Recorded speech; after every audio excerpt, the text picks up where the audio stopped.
Have you ever paid for someone's celebration only to be told you're not welcome at it? Imagine investing your hard-earned money into a venue, coordinating with caterers, approving flower arrangements, selecting the perfect linens, and then being treated like an unwanted stranger at the door. That's exactly what happened to me. But what my family didn't realize was that while they were busy playing hosts in my building, I was about to show them who really owned the party. I'm Rachel, 31, an architectural project manager from Boston with a specialty in commercial real estate development. What I'm about to share isn't just a family drama, it's the story of how I finally learned to stand up for myself after years of being used for my connections, my expertise, and my wallet.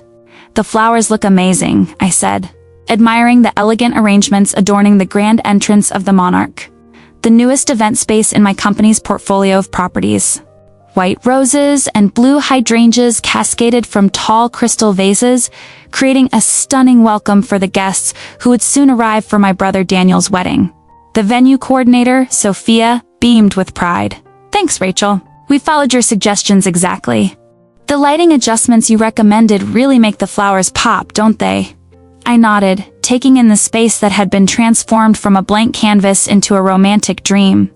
The ceiling dripped with fairy lights that mimicked a starry night. The tables were dressed in silver and navy linens, and the dance floor gleamed under the custom chandeliers I had personally selected during the building's renovation. As project manager for the conversion of this historic bank building into a luxury event space, I knew every inch of the Monarch intimately. I had spent countless hours arguing with contractors, navigating permit issues, and making split-second design decisions. When Daniel announced his engagement to Vanessa 6 months ago, I had immediately offered the Monarch as their venue my wedding gift to them. "Everything looks perfect," I told Sophia. "Daniel and Vanessa are going to be blown away." What I didn't add was how much I had pulled strings behind the scenes to make this happen. The Monarch was booked solid for the next 18 months, but I had convinced the owner, my boss, to squeeze in Daniel's wedding. I'd negotiated with our usual vendors for preferential pricing. I had even paid for the open bar out of my own pocket when Daniel mentioned they were going over budget. All this for my only brother, who had practically raised me after our parents' divorce, left us with a mostly absent father and a mother who worked 3 jobs to keep us afloat. "I should go change before the ceremony," I said, checking my watch. The wedding was scheduled to begin in 2 hours, and I was still in jeans and a t-shirt after spending the morning helping the staff with final preparations. "Oh, I almost forgot," Sophia said, reaching into her pocket. "This came for you earlier." She handed me an envelope with my name scrawled across the front in what looked like Vanessa's handwriting. "Thanks," I said, tucking it into my bag. "I'll read it after I change." I headed to the small office I kept at the Monarch, where I had hung my dress and packed a bag with makeup and hair supplies. It was only after I had showered in the adjacent bathroom and wrapped myself in a robe that I remembered the envelope. Inside was a small note card with a simple message. Rachel, I need to speak with you urgently before the ceremony.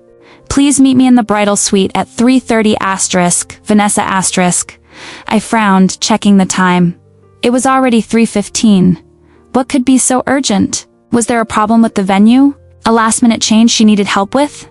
After quickly applying some makeup and slipping into my navy blue dress, chosen specifically to complement the wedding colors without matching the bridesmaid's eye, made my way to the bridal suite.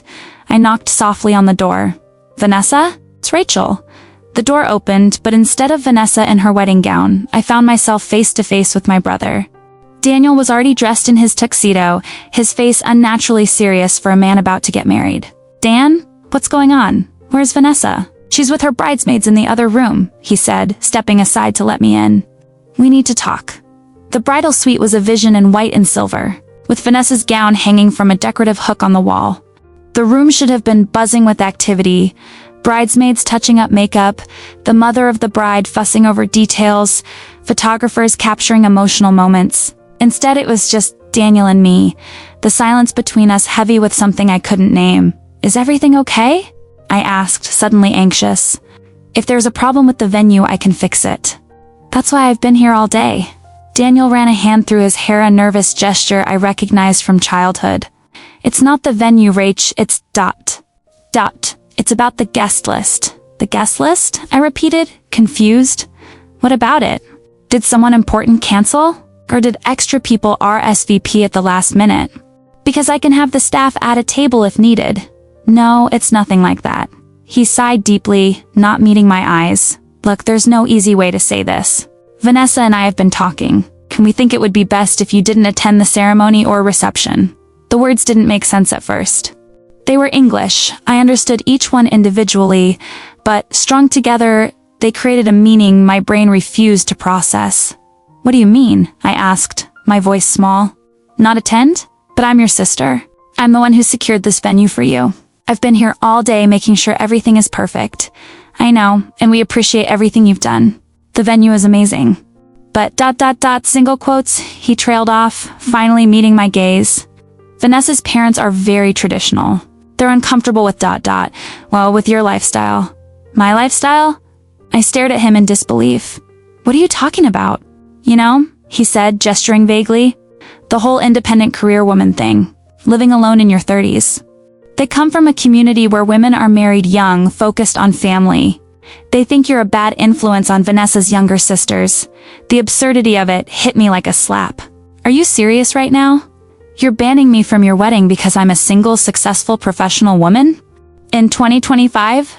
It's not like that, Daniel protested, though his eyes said it was exactly like that. It's just for today.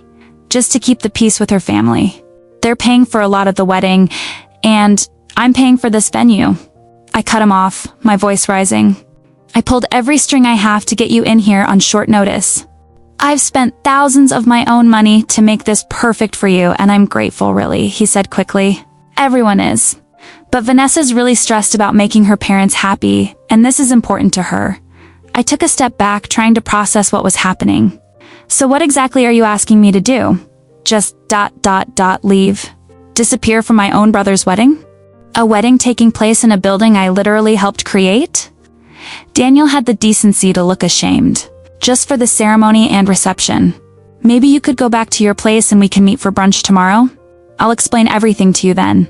This is unbelievable, I whispered, tears threatening. Do Mom and Dad know about this? His silence was answer enough. They do, don't they? And they're okay with it. They understand it's important to keep Vanessa's family happy, he said carefully. Mom said to tell you she'd call you tonight. I stood there, frozen in shock and humiliation.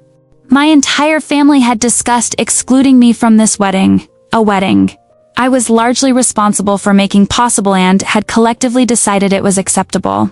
Not one of them had stood up for me. A knock on the door interrupted us. Daniel? Vanessa's voice called from the hallway. Is she gone yet? My parents are asking where I am. The casual cruelty of those words broke something inside me. Gone yet. Like I was a problem to be disposed of. Not a sister, not a person who had poured her heart and resources into making this day special. Just an inconvenience to be removed before the real celebration could begin. Daniel looked at me pleadingly. Rach, please, just go. We can talk about this tomorrow. I don't know exactly what expression crossed my face in that moment, but whatever it was, made my brother take a step back. Go to the hotel, little sister, he added, his voice softening into the patronizing tone he had used when we were kids, and he was explaining why I couldn't tag along with him and his friends. It's just one day, a strange calm settled over me, replacing the shock and hurt with something colder and more focused. I smoothed down my dress and straightened my shoulders. You're right, I said, my voice steady. It is just one day. Your wedding day. A day you're celebrating in my venue. It's not your venue, Daniel corrected automatically. You just work here, I smiled then, a smile that didn't reach my eyes. Actually, there's something I never told you. When we renovated this building, the company created a subsidiary to manage it. As project manager, I was offered a 20% ownership stake in lieu of a completion bonus. I paused, letting the information sink in. So you see, it is partly my venue. And I think I've changed my mind about offering it as a gift. The color drained from Daniel's face. What are you saying? I'm saying that this banquet hall is mine, and I want you all out of here. I reached into my clutch and pulled out my phone. I just need to send a quick text. Rachel, be reasonable, Daniel began, but I cut him off with a raised hand. It's Ems. Sullivan in professional contexts, Daniel. And this has just become very professional. I sent the text and looked up at my brother with newfound clarity. I've just given the signal to security. They'll be here momentarily to escort you and your guests out. You can't do this, Daniel sputtered, panic replacing his earlier condescension. People are already arriving. Vanessa will be devastated. I can and I am, I replied calmly. And I think you'll find that legally, I'm well within my rights. The contract you signed has a clause allowing for immediate termination at the discretion of management. As both project manager and part owner, I qualify as management. The door opened again, but this time it wasn't Vanessa. It was Carlos, the head of our security team, accompanied by 2 other guards. Ms. Sullivan, Carlos said professionally, you requested assistance? Yes, Carlos. I'm afraid we have a situation. The event scheduled for today needs to be canceled immediately. Please begin a calm but firm evacuation of all guests and vendors. Carlos, ever the professional, didn't show a flicker of surprise. He simply nodded and said, Right away, Ms. Sullivan. Rachel, please, Daniel begged, his earlier authority completely evaporated. You can't do this to us. To Vanessa. Where are we supposed to go? Everything's booked. That sounds like a personal problem, I replied, borrowing the exact phrase he had used when I'd called him for help after my car broke down last year, leaving me stranded in the rain. Perhaps you should have considered the consequences before deciding to exclude the person responsible for providing your venue. As the reality of the situation dawned on him, Daniel's face contorted with a mixture of rage and desperation. This is insane. I'm calling Mom and Dad. Feel free, I said with a shrug. But they have no authority here. In fact, Carlos, please add Mr. and Mrs. Sullivan to the list of people who should be escorted out if they become disruptive. Yes, Ms. Sullivan. I turned back to my brother, who was now frantically texting someone, presumably Vanessa or our parents. I'll have the staff pack up your personal items and the gifts. They'll be delivered to your home tomorrow. The flowers can be donated to the children's hospital down the street. I'm sure they'll brighten the patient's day. You're enjoying this, aren't you? Daniel hissed, looking up from his phone. Getting revenge because your feelings got hurt? The comment was so dismissive, so belittling of the deep betrayal I felt, that I almost laughed. This isn't about hurt feelings, Daniel. This is about respect, something you and the rest of our family seem to have forgotten when it comes to me. From the hallway, I could hear the growing commotion as security began to inform guests that the event was canceled. Vanessa's voice rose above the others, demanding to know what was happening. You should go comfort your bride, I told Daniel. She sounds upset. He stared at me for a long moment, as if seeing me for the first time. I never thought you'd be this petty, this selfish. Funny, I was just thinking the same about you. I gestured to the door. Goodbye, Daniel. I hope you and Vanessa find somewhere else to celebrate your special day. As he stormed out, I turned to Carlos. Please ensure that everyone is cleared from the premises within 30 minutes. After that, lock the building down. Only employees are permitted to remain. Understood, Carlos said. And what should we tell the guests? I considered this for a moment. The truth. That there has been a fundamental misunderstanding between the venue and the wedding party, and unfortunately, we can no longer host the event. Carlos nodded and left to continue the evacuation, leaving me alone in the bridal suite. Only then, with no one to witness it, did I allow my composed facade to crack. I sank into a plush chair, my hands shaking as the adrenaline began to ebb. On the wall opposite me hung Vanessa's wedding dress, a gorgeous confection of lace and tulle that probably cost more than I made in a month. Next to it was a garment bag containing the bridesmaids' dresses. On the vanity lay elaborate floral hairpieces and delicate jewelry. All the trappings of a perfect wedding day, now derailed. Part of me felt a twinge of guilt. Not for Daniel or my parents, who had collectively decided I wasn't worthy of witnessing my only brother's marriage, but for the innocent guests who had traveled to celebrate and were now being turned away. But a stronger part of me, the part that had been taken for granted for too long, knew this was necessary. For once in my life, I needed to show my family that I wasn't just the reliable little sister who could be counted on for favors, but excluded when it suited them. I was a person deserving of basic respect. My phone began to buzz incessantly, calls from my parents, from Daniel, even from relatives I hadn't spoken to in months. I silenced it and placed it face down on the vanity. Outside, I could hear Vanessa's rising hysteria as the reality of the situation set in. Daniel's attempts to calm her were failing spectacularly, judging by the increasing volume of her responses. "How could this happen?" she wailed. "What do you mean your sister owns the place? You said she was just helping out." I almost felt sorry for him. Almost. A soft knock on the door interrupted my thoughts. It was Sophia, her professional demeanor slightly frayed around the edges. "Rachel, I don't mean to intrude, but... is there anything I can do to help with this situation?" I appreciated that she didn't question my decision or ask for explanations. Sophia had worked with me long enough to know I wouldn't take such drastic action without good reason. "Just help make sure everyone leaves calmly," I said. "And then let's gather the staff for a debrief." She nodded and turned to go, then hesitated. "Your brother is at the front entrance with your parents. They're demanding to speak with you.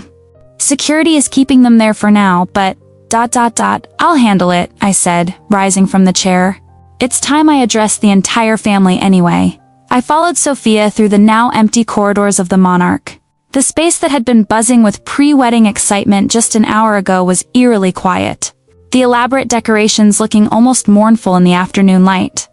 At the grand entrance, I found exactly what Sophia had described: Daniel, red-faced and gesticulating wildly. My mother, tears streaming down her face. My father, attempting to intimidate Carlos with threats of lawsuits. And Vanessa, in a robe with her hair half done, sobbing into her mother's shoulder.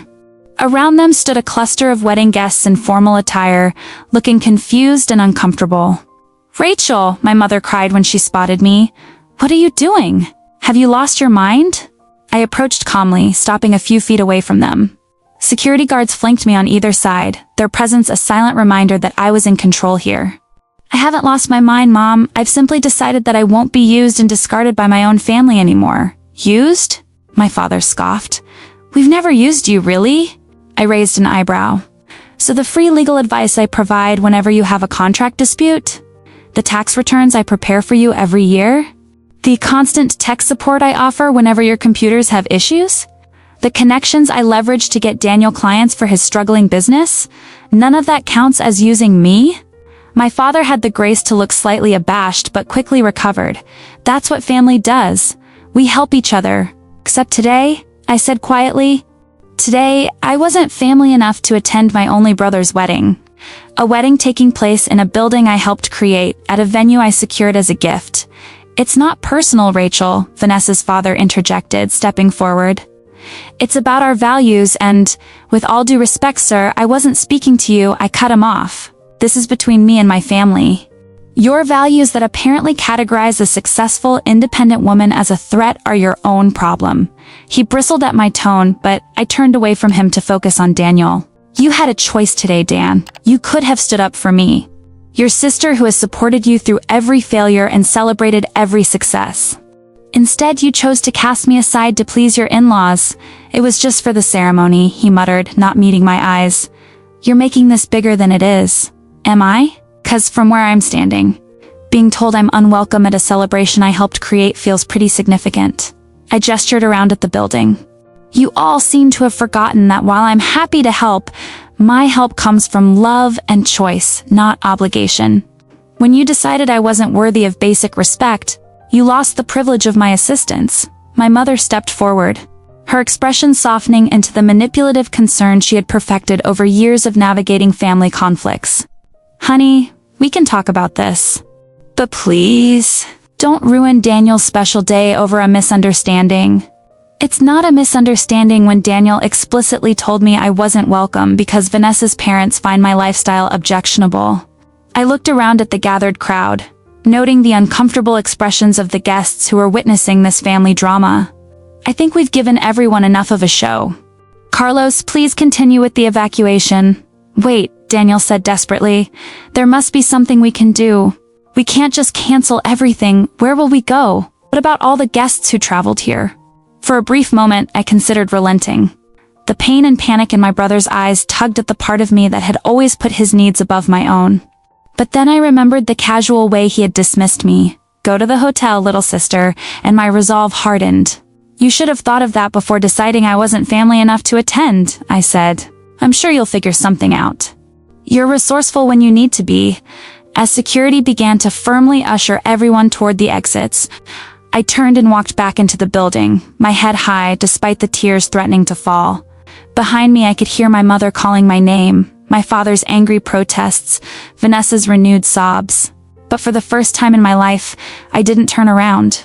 I didn't rush to fix their problems or soothe their feelings at the expense of my own. Instead, I walked through the beautifully decorated hall that should have hosted my brother's wedding reception, past the cake table where a 5-tier masterpiece had been carefully arranged, beyond the dance floor where the DJ was dismantling his equipment. I walked until I reached my office, closed the door behind me, and finally allowed myself to feel the full weight of what had just happened. The betrayal by my family, my drastic response, the bridges that might never be rebuilt. As I sank into my chair, my phone buzzed with a text. It was from Sophia. Everyone has left the building. The staff is gathering in the main hall. Join us when you're ready. I took a deep breath, dried my eyes, and straightened my shoulders. My family might have dismissed me as just the helpful little sister, but in this building, I was respected. I was valued. I was Miss Sullivan, project manager, and part owner. And for now, that would have to be enough. The day after what the staff had taken to calling the wedding incident, I woke up to 37 missed calls, 52 text messages, and 23 voicemails. My family had been busy. I scrolled through the texts without opening them, catching snippets from the previews. How could you from my mother? We need to talk now from my father, and variations of, you've ruined everything from Daniel. The only message I bothered to read in full was from Sophia, checking if I planned to come into the Monarch today and assuring me that everything was under control if I needed time. I replied to her that I'd be in by noon, then silenced my phone again and headed for the shower. Under the hot spray, I tried to organize my thoughts to prepare for the confrontations that would inevitably come. Part of me wanted to hide away, to avoid the fallout of my actions. But a stronger part, the part that had finally stood up for myself yesterday, knew that retreating now would only reinforce the family dynamic I was trying to break. As I dressed in one of my most professional outfits, a charcoal pantsuit that always made me feel confident, I caught sight of the invitation to Daniel and Vanessa's wedding still displayed on my refrigerator. The elegant script promising the honor of your presence seemed particularly ironic now. I took it down and dropped it in the trash on my way out. The Monarch looked different in the cold light of morning. The wedding decorations had been removed, the space restored to its neutral elegance. If not for the faint scent of flowers still lingering in the air, there would be no evidence that yesterday's drama had ever occurred. Sophia met me at the entrance, tablet in hand. Morning, Rachel. How are you holding up? I've been better, I admitted. But I'm here. What's the status? We've rescheduled the corporate dinner that was supposed to take place tonight. They were very understanding when I explained we had a facilities issue. She fell into step beside me as we walked through the main hall. The wedding decorations have been packed up. The flowers were donated to the children's hospital as you suggested, and everything else is in storage awaiting delivery instructions. And the staff? Everyone's on the same page. If asked. They'll simply say there was a contractual disagreement between management and the client. She hesitated before adding, your brother came by earlier looking for you. I stopped walking. He was here. When? Around 8 this morning. Carlos turned him away, but he was ... persistent. Said he wouldn't leave until he spoke with you. Carlos eventually had to threaten to call the police. The thought of Daniel making a scene in my workplace, trying to force a confrontation, made my stomach clench. It was so typical of him, assuming he had the right to demand my attention on his terms, regardless of the professional consequences for me. If he comes back, I'll speak with him, I decided. But in my office, not in public. Sophia nodded, making a note on her tablet. Also, I should mention that a few people have called asking about the cancellation.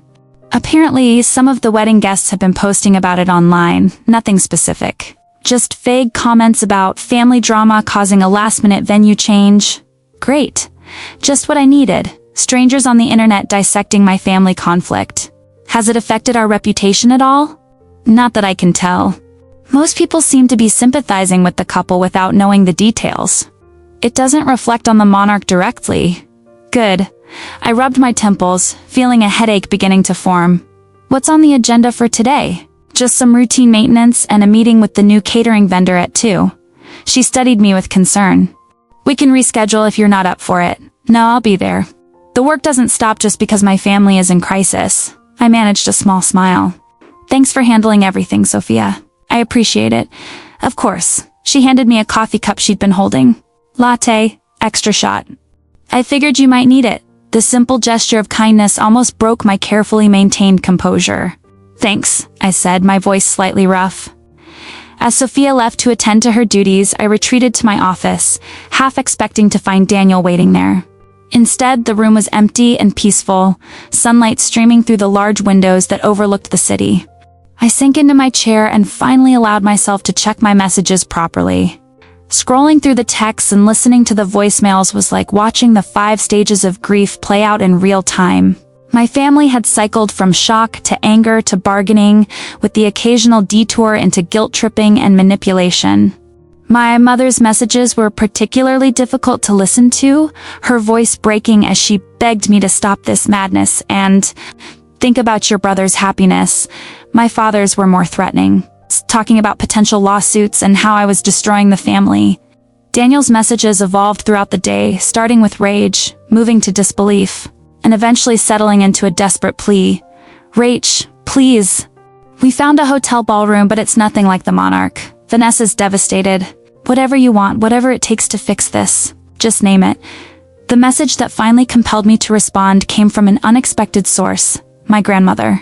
My mother's mother, who had always been the voice of reason in our family chaos. Rachel, it's Grandma. Her steady voice came through this speaker. I've heard about what happened, though I suspect I'm not getting the whole story. Call me when you can. Not to scold or pressure you, just to talk. I'm on your side, whatever that means in this situation. Love you, sweetheart.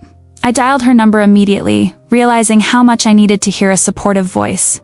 There's my girl, Grandma answered on the second ring. I was hoping you'd call. Hi, Grandma, I said, my voice smaller than I intended. I guess you've heard about the wedding disaster? I've heard a version of it, she replied dryly. Your mother called me in hysterics last night, talking about how you've had some kind of breakdown and sabotaged Daniel's wedding out of jealousy. I couldn't help but laugh at the absurdity. Jealousy? Is that what they're saying? Among other things. Why don't you tell me what really happened? So I did everything from offering the Monarch as a wedding gift to being told I wasn't welcome at the ceremony. To my drastic response, Grandma listened without interrupting, making only small sounds of acknowledgement to show she was still there. When I finished, she was quiet for a moment before saying, well, they really stepped in it this time, didn't they? The simple validation in her response made tears spring to my eyes. You don't think I overreacted? Honey, I think you finally reacted. From what you've told me and from what I've observed over the years, your family has been taking advantage of your generosity and good nature for a very long time. Something was bound to break eventually. But canceling the entire wedding? Having security escort them out? I voiced the doubts that had been plaguing me since yesterday. That seems extreme, even to me. Was it extreme? Yes. Was it warranted? Also, yes, I could almost see her shrewd expression through the phone. Rachel, they excluded you from your brother's wedding, a wedding you helped create in your own building. What did they expect you to do? Smile and say thank you? Mom seems to think so, I said bitterly. She keeps saying I should have put Daniel's happiness before my hurt feelings. Your mother has spent her entire life putting other people's feelings before her own, Grandma said with a sigh. That's why she stayed with your father long after the marriage was over. Why she worked herself to exhaustion rather than asking for help. Why she tolerates your brother's entitlement. She thinks sacrifice equals love, and you don't? I think love without respect isn't love at all, it's just dependency dressed up in prettier clothes. There was a rustle on the line as she settled into what I knew was her favorite chair. What you did was dramatic, yes. But sometimes a dramatic response is the only thing that cuts through years of established patterns. Her words resonated with something deep inside me, the part that had been quietly suffering under the weight of my family's expectations and dismissals. So you don't think I should apologize? For standing up for yourself? Absolutely not. For the method? Well, that depends on what you want the outcome to be. What do you want, Rachel?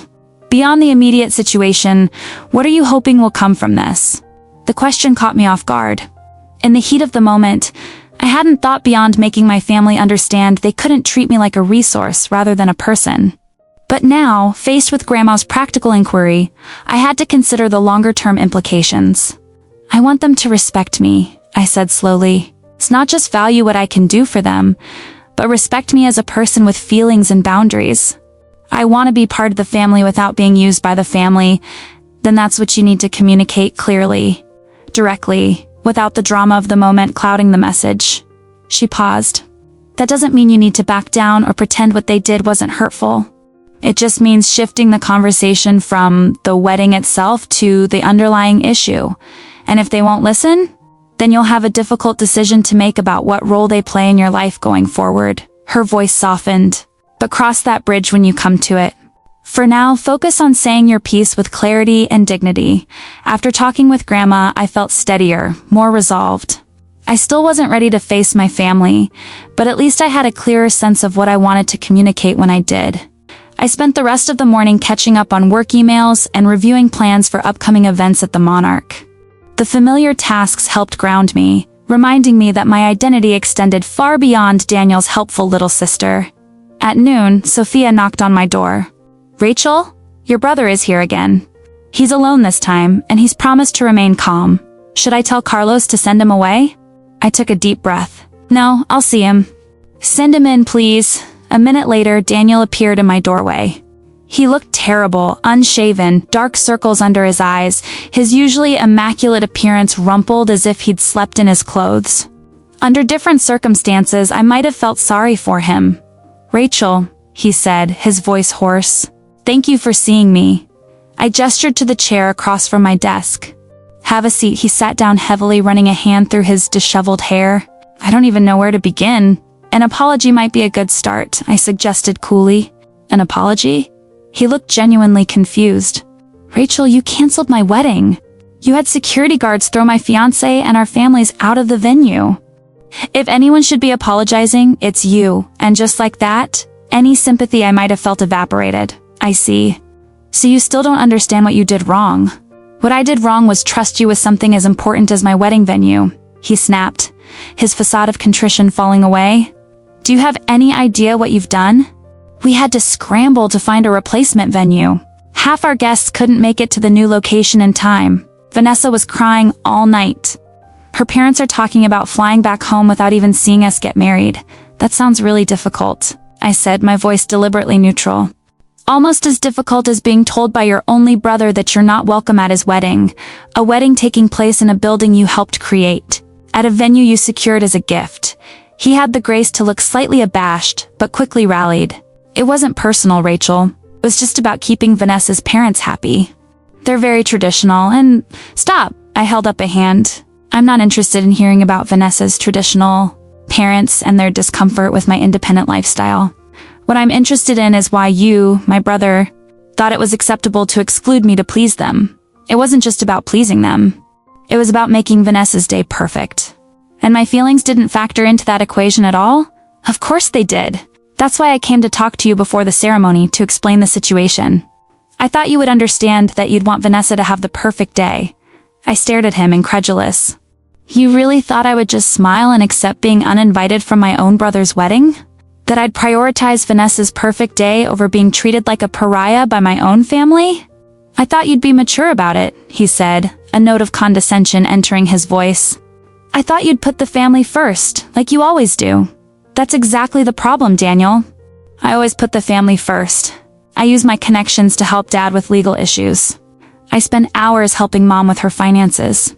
I secured this venue for your wedding, paid for the open bar out of my own pocket, and coordinated with vendors to get you preferential pricing.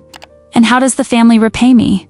By unanimously deciding I'm not family enough to witness my only brother's marriage. Daniel shifted uncomfortably. When you put it like that, it sounds bad, but it is bad. I cut him off. It's worse than bad. It's cruel.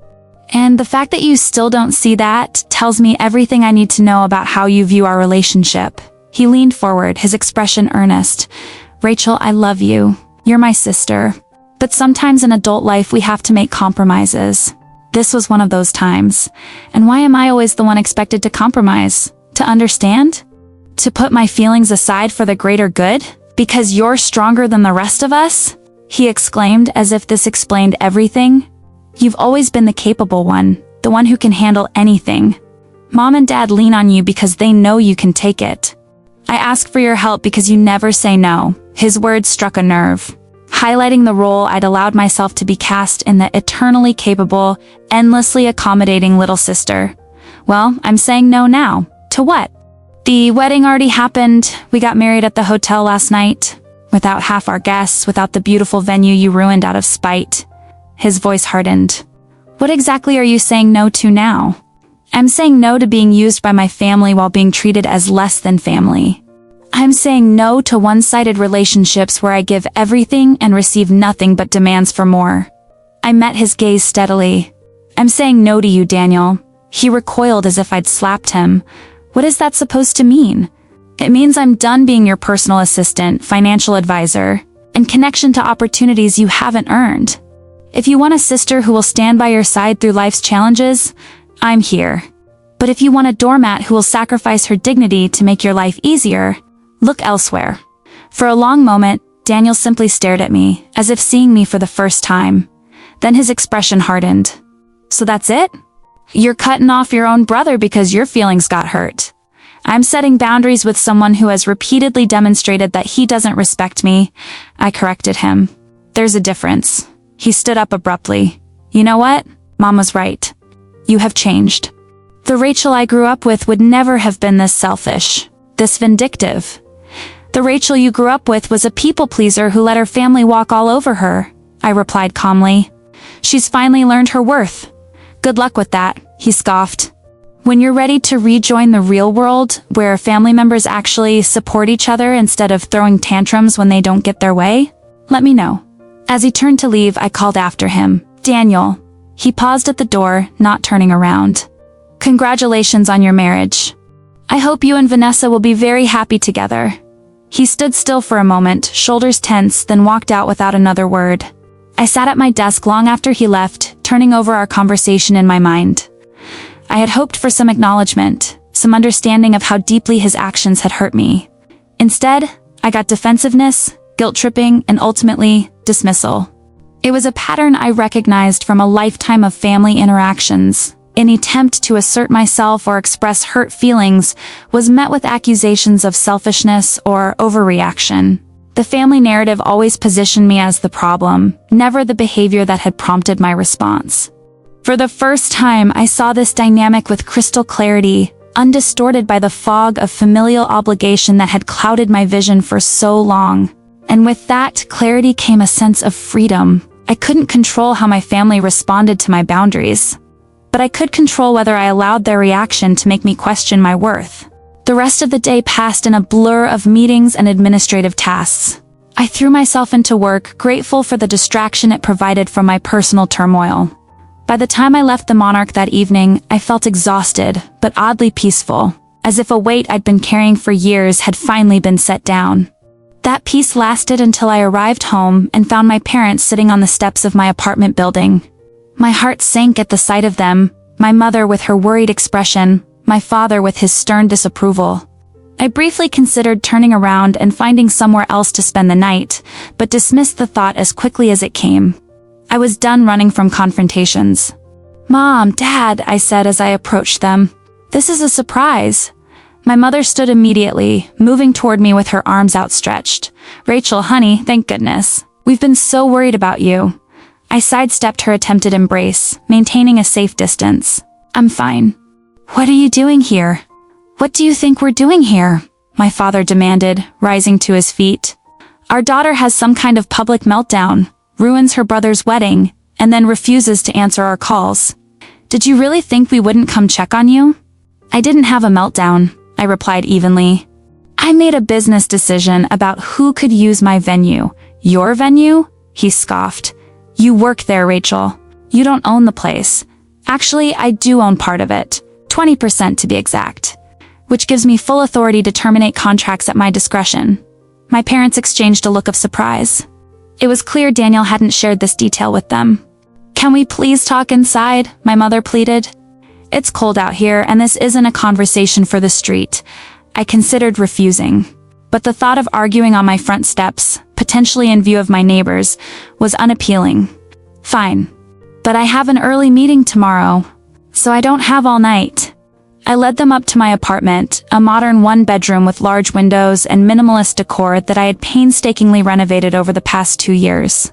My father immediately moved to the living room, taking a seat in my favorite armchair as if he were the one who lived there.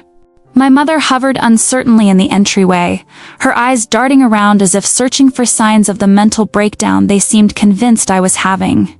"Would either of you like something to drink?" I asked, more out of ingrained politeness than genuine hospitality. "No," my father said curtly. "Some water would be nice, honey," my mother added, shooting him a look. I went to the kitchen and filled a glass, using the moment to gather my thoughts and steady my nerves. When I returned to the living room, my mother had seated herself on the edge of the couch, her posture tense and anxious. "Rachel," she began after taking a sip of water, "we're very concerned about you." "This behavior, it's not like you at all. What behavior specifically?" I asked, taking a seat in the remaining armchair, deliberately maintaining eye contact. "Don't play dumb," my father interjected. "Canceling your brother's wedding at the last minute? Having security throw out your own family? Does that sound like something a rational person would do? In the context of being explicitly uninvited from said wedding? Yes, it does." I kept my voice level. "Daniel made it very clear that I wasn't welcome at his wedding. Why would I continue to provide the venue as a gift under those circumstances?" "He didn't mean it that way," my mother said quickly. "It was just a temporary thing, just for the ceremony, to keep Vanessa's parents happy. You know how important first impressions are. And what impression do you think it gave Vanessa's parents when the venue was suddenly canceled?" I countered. "How exactly did Daniel explain that to them?" My parents exchanged another glance. "That's not the point," my father said dismissively. "The point is that you've overreacted dramatically to a simple request. Being told I'm not welcome at my brother's wedding isn't a simple request. It's a fundamental rejection." I leaned forward slightly. "And let's be clear, it wasn't just Daniel. Neither of you stood up for me. You all collectively decided I could be excluded, because we knew you would understand," my mother exclaimed. "You've always been the reasonable one, the one who puts family harmony above petty squabbles. There's nothing petty about being treated like I don't matter," I said, my voice finally showing a hint of the anger I felt. "And there's nothing reasonable about accepting disrespect from the people who are supposed to love you most." "Oh, here we go with the dramatics again," my father muttered. "No one said you don't matter, Rachel. It was one day, one event. It was my brother's wedding," I emphasized. "A once-in-a-lifetime event that I was told I couldn't attend because Vanessa's traditional parents might be uncomfortable with my lifestyle. And instead of defending me, both of you sided with them. We were trying to keep the peace," my mother said, tears forming in her eyes. "Vanessa was so stressed about making her parents happy, and Daniel just wanted everything to be perfect for her. And what about what I wanted? Did that factor into your calculations at all?" "Of course it did, honey. We felt terrible about the situation. That's why I was going to call you right after the ceremony, to explain everything." I stared at her, incredulous. "So your plan was to exclude me from the wedding, and then call me afterward to what, apologize? Explain why I wasn't family enough to be included. You're twisting everything," my father exclaimed, his face reddening. "No one said you weren't family. It was a practical decision based on the circumstances." "A practical decision," I repeated slowly. "Like how it's practical for me to help with your legal issues, Dad? Or practical for me to manage Mom's finances? Or practical for me to secure a premium venue for Daniel's wedding at no cost? Those kinds of practical decisions?" My father had the grace to look uncomfortable. "That's different. Family helps each other. You've always been good with those things, so naturally we turn to you. And when I need something like basic respect and inclusions, suddenly family obligation doesn't apply?" A tense silence fell over the room. My mother wiped at her tears while my father stared out the window, jaw clenched. "I think," my mother finally said, her voice small, "that we've all made mistakes here. We shouldn't have agreed to exclude you from the ceremony, and you shouldn't have canceled the venue. Can't we just start over, apologize to each other and move forward?" I considered her offer. It was tempting, in a way to follow the familiar script of glossing over hurts, making surface-level apologies, and pretending everything was fine. It would certainly be easier than maintaining the uncomfortable boundary I had drawn. But then I thought about how I'd feel the next time they called asking for help, knowing that my needs would always be secondary to everyone else's. I thought about the next family gathering, where I'd smile and serve and support while swallowing my own dignity. I thought about returning to the role I had played for so long, the endlessly accommodating daughter, the perpetually understanding sister. No, I said finally, I'm not apologizing for standing up for myself. And I'm not pretending this didn't happen just to make everyone comfortable again. What I will do is forgive you, if and when you demonstrate that you understand why your actions were hurtful and take steps to ensure it doesn't happen again. My father snorted. And what exactly do you want from us? To grovel? To beg your forgiveness for making a reasonable decision that you didn't like? I want acknowledgement that excluding me from Daniel's wedding was wrong, not just inconvenient because of how I reacted. I want recognition that I deserve the same respect and consideration that I've always given all of you. And I want a commitment to treating me as a valued family member, not just a useful resource. This is ridiculous, my father muttered, standing up. I'm not sitting here being lectured by my own daughter about how to be a family. Margaret, let's go. My mother looked torn, glancing between my father and me. Rachel, please. Can't we find some middle ground here? I've been living on middle ground my whole life, Mom, I said gently. Always compromising, always understanding, always putting everyone else first. I'm asking you to meet me where I am for once. Your brother's wedding was ruined because of you, my father said from the doorway. Do you have any idea what that day means to a family? The memories that were lost? The relationships that were damaged? Yes, I do know what a wedding means, I replied, meeting his gaze. That's why it hurts so deeply to be excluded from it. He shook his head in disgust. Come on, Margaret. She's not going to listen to reason. My mother hesitated, then slowly rose to her feet. I love you, Rachel. Whatever you think of us right now, please know that. I know, Mom. I love you too. That's why this hurts so much. After they left, I sat in the quiet of my apartment, replaying the conversation in my mind. It had gone almost exactly as I had expected. Defensiveness, guilt-tripping, and ultimately a refusal to acknowledge the fundamental issue. And yet, despite the lack of resolution, I felt stronger than I had before they arrived. I had stated my boundaries clearly and maintained them in the face of pressure. I hadn't allowed myself to be manipulated back into the role of the eternally understanding daughter. It was progress, even if it was painful. My phone buzzed with a text message. Expecting more recriminations from my family, I was surprised to see it was from Grandma, checking in. How are you holding up? I called her immediately. That bad, huh? She said when she answered. Mom and Dad just left my apartment, I explained. It was about what you'd expect. Let me guess, your father was indignant. Your mother cried, and neither of them actually acknowledged what they did wrong. I laughed despite myself. Are you psychic or just that familiar with their playbook? After 78 years on this earth, not much surprises me anymore, she said dryly. Especially not when it comes to my own daughter and son-in-law. They mean well, Rachel. They just don't know how to see past their own perspectives. That doesn't make it okay, I said softly. No, it doesn't. But it might make it more understandable. She paused. What about Daniel? Have you spoken with him? He came to see me at work. It didn't go well. He basically accused me of ruining his life because I'm selfish and immature. The classic deflection. When you can't defend your actions, attack the other person's character. She sighed. Give them time, Rachel. This isn't just about the wedding anymore. It's about them realizing that the family dynamic has to change. That's not an easy pill to swallow. What if they never get there? What if they never see that I deserve better? Then you'll have choices to make about what kind of relationship you want with them going forward, if any. Her voice softened. But don't borrow trouble from tomorrow. You've stood your ground. That's the hard part.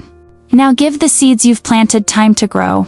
After we hung up, I sat on my balcony watching the city lights, thinking about growth and change and the painful process of becoming. The family dynamic that had defined my life for so long was broken, perhaps irreparably. The path ahead was unclear, filled with difficult conversations and uncomfortable boundaries. But for the first time in years, I felt like I was walking that path as my authentic self, not as the perpetually accommodating little sister, but as a woman who knew her worth and was no longer afraid to claim it. Whatever came next, I would face it standing tall, secure in the knowledge that I had finally found my voice. 3 months after what my family now referred to as the incident, I stood in the elegant foyer of the Monarch, watching as staff prepared for the evening's event, a charity gala benefiting local education initiatives. The space had been transformed with subtle lighting, sophisticated floral arrangements, and strategically placed furniture to encourage mingling among the city's elite. "Everything looks perfect," I told Sophia as she approached with her ever-present tablet. "The committee is going to be thrilled." "They should be," she replied with a smile. "We've exceeded their fundraising goals with ticket sales alone." I nodded, feeling a surge of pride. The Monarch had not only survived the scandal of a cancelled wedding, but had thrived in the months since, its reputation for excellence attracting even more prestigious events. "Oh, before I forget," Sophia added, "your grandmother called. She confirmed she'd be attending tonight as your +1. "Great, thanks." I smiled, grateful once again for Grandma's unwavering support. In the aftermath of my family fallout, she had become my rock, the one family member who understood and respected my boundaries. The rest of my family was a more complicated story. My parents had maintained a strained distance after our confrontation in my apartment. My father called once 2 weeks after, not to apologize, but to inform me that Daniel and Vanessa had rescheduled their reception for the summer and that I might want to consider making amends before then. I had thanked him for the information and ended the call without committing to anything. My mother sent occasional texts, surface-level updates about her garden, questions about recipes, tentative invitations to Sunday dinners that I politely declined. She never mentioned the incident directly, seeming to hope that if we pretended hard enough, the wound might heal itself. Daniel hadn't contacted me at all. According to Grandma, he and Vanessa had gone ahead with their honeymoon as planned, then returned to a cycle of complaints about their ruined wedding and the financial hit they'd taken from having to rent a last-minute alternative venue. I had given them all the space and time Grandma had suggested, waiting for some sign of genuine understanding or remorse. But as weeks turned into months with no real acknowledgement of how they had hurt me, I had gradually accepted that perhaps this was the new normal, a family connected by blood but separated by unresolved conflict and unmet expectations. Had thrown myself into work, finding solace in professional achievements and the respect I commanded at the Monarch. I had expanded my role, taking on more responsibility for event curation and strategic planning. I had joined networking groups and professional organizations, building connections based on mutual respect rather than obligation. And I had started therapy, step-grandma had gently suggested during one of our weekly dinners. "You've broken a family pattern that's been in place for decades," she'd pointed out. "That's brave and necessary, but it doesn't mean it's easy. A little support might help." She was right, as usual. The sessions had helped me process the complex emotions surrounding my family's situation, the guilt that still occasionally surfaced, the anger that flared unexpectedly, the grief for the relationships I had hoped to have. "Rachel?" Sophia's voice pulled me from my thoughts. "Sorry to interrupt, but there's someone asking for you at the front entrance." "Who is it?" I asked, checking my watch. The gala wasn't set to begin for another 3 hours. "Your brother." My heart stuttered. "Daniel is here?" Sophia nodded. "He asked to speak with you privately. I can tell him you're busy if you prefer." I hesitated, weighing my options. Part of me wanted to refuse to maintain the boundary I had established. But another part, the part that still missed my only brother despite everything, was curious about what had prompted this unexpected visit. "I'll see him," I decided. "Would you show him to my office?" A few minutes later, there was a soft knock at my office door. When I called "come in," Daniel appeared, looking decidedly uncomfortable in business casual attire that seemed slightly too formal for a Saturday afternoon. "Rachel," he said, his voice carefully neutral. "Thank you for seeing me." "Of course," I replied, equally neutral. "What can I do for you?" He shifted his weight, eyes darting around my office before finally meeting my gaze. "I wanted to talk to you about the reception. The rescheduled one. Dad mentioned you were planning it for the summer." "Yes, well, ... single quotes," he cleared his throat. "That's actually why I'm here.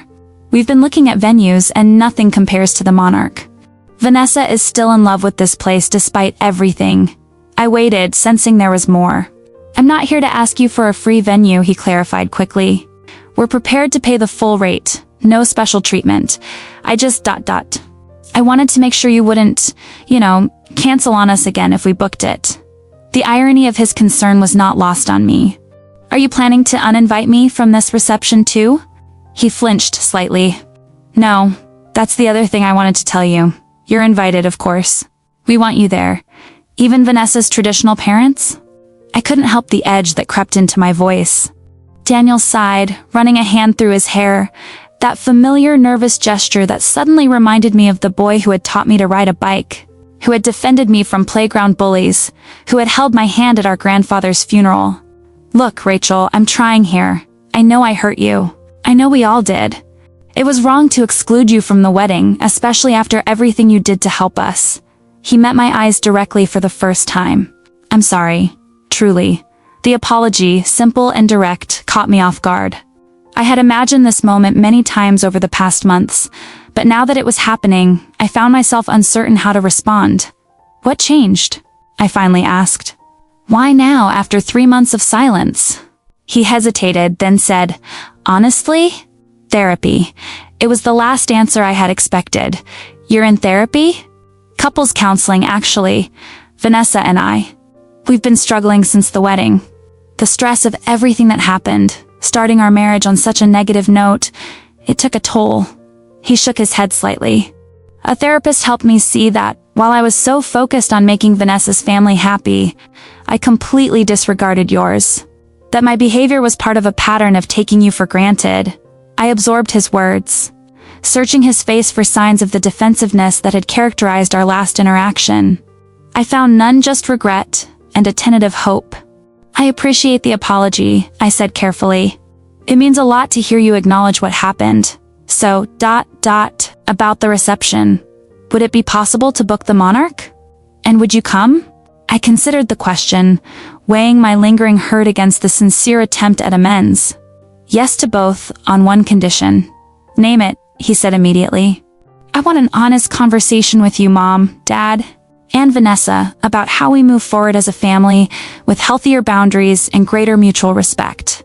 No brushing things under the rug, no pretending everything is fine when it isn't. Daniel nodded slowly. That seems fair. It won't be easy, especially for Dad, but I'll make it happen. Then we have a deal. I held out my hand formally, and he shook it with a small, relieved smile. Thank you, Rachel, not just for this, but for standing your ground. It forced me to look at things I'd been avoiding for a long time. After Daniel left, I sat at my desk, processing the unexpected turn of events. The apology I had waited for had finally come, not with the grudging reluctance I had anticipated, but with genuine understanding and remorse. It wasn't a magical solution to years of dysfunctional family dynamics. The conversation I had requested would likely be difficult and uncomfortable for everyone involved. My father might never fully acknowledge his role in the pattern. My mother might continue to prioritize harmony over honesty. And Daniel and I would undoubtedly have moments of falling back into old habits. But it was a start, a crack in the wall of denial and deflection that had characterized my family's response to conflict for as long as I could remember. That evening, as I greeted guests at the gala with Grandma by my side, I felt a sense of peace that had eluded me for months. The journey of reclaiming my worth within my family had been painful and was far from over, but I was no longer walking in alone or in silence. You seem lighter tonight, Grandma observed as we watched couples twirl across the dance floor. Did something happen? Daniel came to see me today, I told her. He apologized. Actually apologized without qualifiers or deflection. She smiled, patting my hand. I had a feeling he'd get there eventually. Daniel always did have a good heart under all that entitlement. We're going to have a family meeting, all of us, including Vanessa, to talk about how we move forward with better boundaries. Brave, she commented.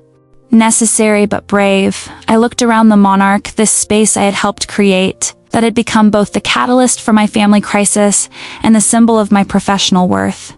The elegant architecture, the seamless flow between areas, the subtle touches that elevated the experience for everyone who entered, all of it reflected my vision, my standards, my value.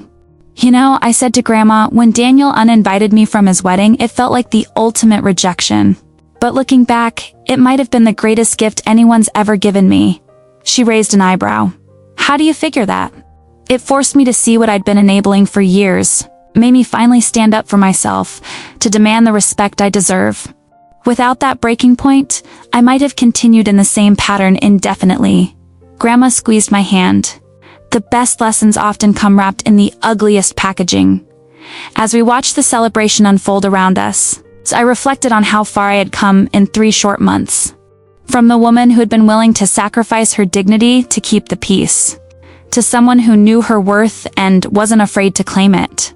From the eternally accommodating little sister to a respected professional who commanded her own space. The uninvited owner had finally found her voice, and no one, not even family, would silence it again.